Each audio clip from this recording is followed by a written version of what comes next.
મંચ પર ઉપસ્થિત આદરણીય પૂજનીય મહંત શ્રી રવિગીરી બાપુ, હરપાલગીરી બાપુ, મંચસ્થ મહાનુભાવો, આપણા વચ્ચેથી રિક્વેસ્ટ ટ્રાન્સફર થઈને વિદાય લઈ રહેલા જેમણે આ વિદાય ભોજનું આયોજન કર્યું છે, આપને સૌને આમંત્રિત કર્યા છે તેવા શ્રી પ્રજાપતિ સાહેબ, સહકર્મચારી મિત્રો, કોન્ટ્રાક્ટર ભાઈઓ બહેનો અને બાળકો. એક આદર્શ કર્મચારી, આઈડિયલ એમ્પ્લોય કેવો હોય આપણને પ્રશ્ન થાય. તો આદર્શ એમ્પ્લોય એટલે એવો કે જે મોટું આપણે જોઈએ તો બહુ ગોસિપમાં એમાં સમય ના બગાડે, એક્સ્ટ્રા વર્ક કરે. એક્સ્ટ્રા એ રીતે કે ભાઈ માની લો તમે ઓર્ડિનરી માણસ છે અને જો તમારે એક્સ્ટ્રા ઓર્ડિનરી બનવું હોય ને તો એક્સ્ટ્રા વર્ક કરવું પડે. એટલે એવું એક્સ્ટ્રા વર્ક એના ફિલ્ડનું અથવા તો બીજું તો એક્સ્ટ્રા વર્ક કરે, સ્ટાફને ટીમને એપ્રિશિએટ કરે, એગ્રેસિવ ના હોય, બહુ ગુસ્સો ના કરતો હોય. કેમ કે ગુસ્સામાં તમે પછી કામની આઉટપુટ આપણું જોતું ના મળે. પેશન્સ હોય, ખાસ તો જે ઝાલા સાહેબે કીધું એમ પેશન્સ એનામાં હોય, જેથી શું થાય કે કોઈ પણ કામ એક્ઝિક્યુટિવ એન્જિનિયર તરીકે માની લો તમે એક્ઝિક્યુટ કરો છો તો તમારું કામમાં પેશન્સ હોય તો તમે સારી રીતે સેફલી કામ કરાવી શકો, ક્વોલિટી વર્કનું આઉટપુટ મેળવી શકો. તો પ્લાન્ટની દ્રષ્ટિએ જોઈએ તો ઇન ટાઈમ બધી ડિફેક્ટ એટેન્ડ કરે, કોમ્પ્લાયન્સ આપે, કોઈ રૂટ કોઝમાં જઈને કાયમી માટે ડિફેક્ટને સોલ્વ કરે, લોંગ ટર્મ શોર્ટ ટર્મ એવા પ્લાનિંગ કરે. ટેકનિકલ સ્કિલ હોય એનામાં, મતલબ આ પેલું આપણું કે ભાઈ ટેકનિકલ સ્કિલ હોય, કોમ્યુનિકેશન સ્કિલ હોય, બધા મેનેજ કરવા, જેમ સાહેબ કોન્ફ્લિક્ટ મેનેજમેન્ટ મેનેજ કરવું, સ્ટાફને બિહેવિયરલ મેનેજમેન્ટ, સ્ટાફને ઓળખવો, એની ટ્રેનિંગોનું અરેન્જમેન્ટ કરવી, ઇન્વેન્ટરી મેનેજમેન્ટ કરવું, એ બધું મતલબ એક હેડ તરીકે જે આપણે વાત કરીએ છીએ સાહેબ જે જગ્યાએ છે એ રીતની એને અનુલક્ષીને હું વાત કરું છું. તો એવા ગુણ એનામાં હોય, ટેકનિકલ સ્કિલ હોય. બીજું તન સ્વસ્થ તો મન સ્વસ્થ. મન સ્વસ્થ તો તમારા કામમાં એની ઇફેક્ટ આવતી હોય છે.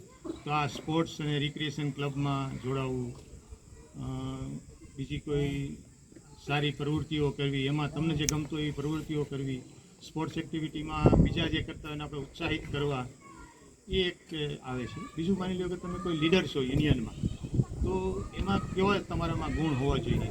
તો શાલીનતાથી મેનેજમેન્ટની સાથે વાતચીત કરવી, ટુ ધ પોઈન્ટ વાત કરવી, લોજિકલી તમારે પ્રૂવ કરવું કે તમારા પોઈન્ટ સાચા છે, મેનેજમેન્ટને માની લે, તમારી વાત માની શકે એવા વ્યવસ્થિત તમે રજૂઆત કરો.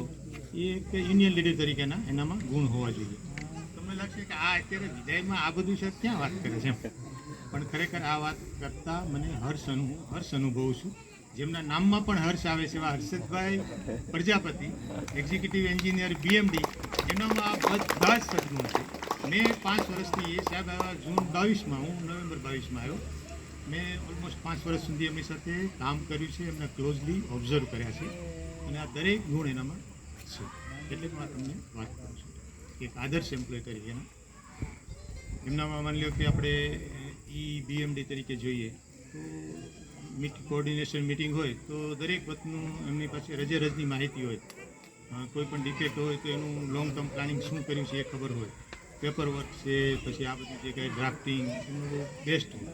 પછી યુનિયન લીડર તરીકે વાત કરીએ, જે પોતે ZS છે, જેમ ઝાલા વાત કરીએ તો યુનિયન લીડર તરીકે વાત કરીએ તો એનામાં પેશન્સ બહુ છે.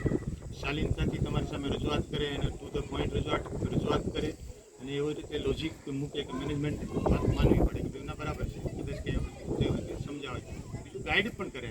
ખાલી યુનિયન લીડર એટલે ડિમાન્ડ જ કરવી એવું નહીં, તમને માર્ગદર્શન પણ આપે છે. આમ નહીં આમ કરીએ તો થઈ શકે એમ, આમ કરીએ તો આમ પણ કરી શકાય એમ. એ રીતે એમનામાં ગુણ છે.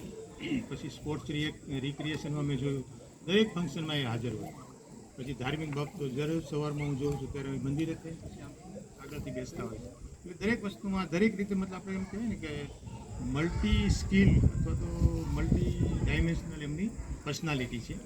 એવી વ્યક્તિને આપણે અત્યારે આજે અંદર સાથે આપણે ખોઈ રહ્યા છીએ તો એ ખરેખર આપણી આ KLPPS ટીમને એક મોટી ખોટ પડશે. જેમ આપણે રાઠોડ સાહેબ આવ્યા તો આપણે એવું કીધું કે આપણી ક્રિકેટ ટીમ હવે મજબૂત બની નેશનલ પ્લેયર એવી રીતે આપણી આ ટીમ પ્રજાપતિ સાહેબના જવાથી જે એમની સ્કિલ છે એ આપણે ટાઈમ માટે મિસ કરશું. આપણી ટીમ એટલી વીક પડશે હવે KLTPS ટીમ. વિદાય જેમ આપણે કીધું એમ વિદાય હંમેશા વસમી હોય છે. જેની સાથે 5-5 વર્ષ કામ કર્યું હોય અને એ વ્યક્તિને આપણે ગુડ બાય કહેવું પડે, વિદાય કહેવું પડે, એ એટલું સરળ નથી હોતું. પણ આપણે ક્લાસ 1-2 ની બધાને ટ્રાન્સફરેબલ જોબ છે અને દરેકની કોઈ રિક્વેસ્ટથી કોઈ પ્રમોશનથી ટ્રાન્સફર આવવાનું છે. તો આપણે આપણી ફરજ માનીને ભારી હૃદયે પણ એમને વિદાય આપવી એ આપણી ફરજ છે.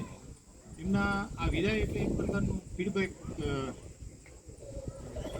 સમારોહ છે જેમાં આપણે એમના કામની કદર કરીએ છીએ, જે તમે બધાએ કીધું એમ એમના માટે એના સન્માન કરીએ છીએ, એના ફીડબેક આપીએ છીએ, પોઝિટિવ નેગેટિવ બંને આપણે આપતા હોઈએ છીએ. સારું કામની કદર કરશું તો એમને મોટિવેશન મળશે, ટ્રસ્ટ મળશે આગળ જવાનું. અને કંઈ ખોટું હશે તો આપણે ટકોર કરશું કે ભાઈ આમાં બન્યું નથી એવું, પણ કદાચ હોય તો આપણે નેગેટિવ ફીડબેક પણ આપીએ તો એમને આગળનો રસ્તો નક્કી કરવામાં એ આપણા ફીડબેક કામમાં આવતા હોય છે.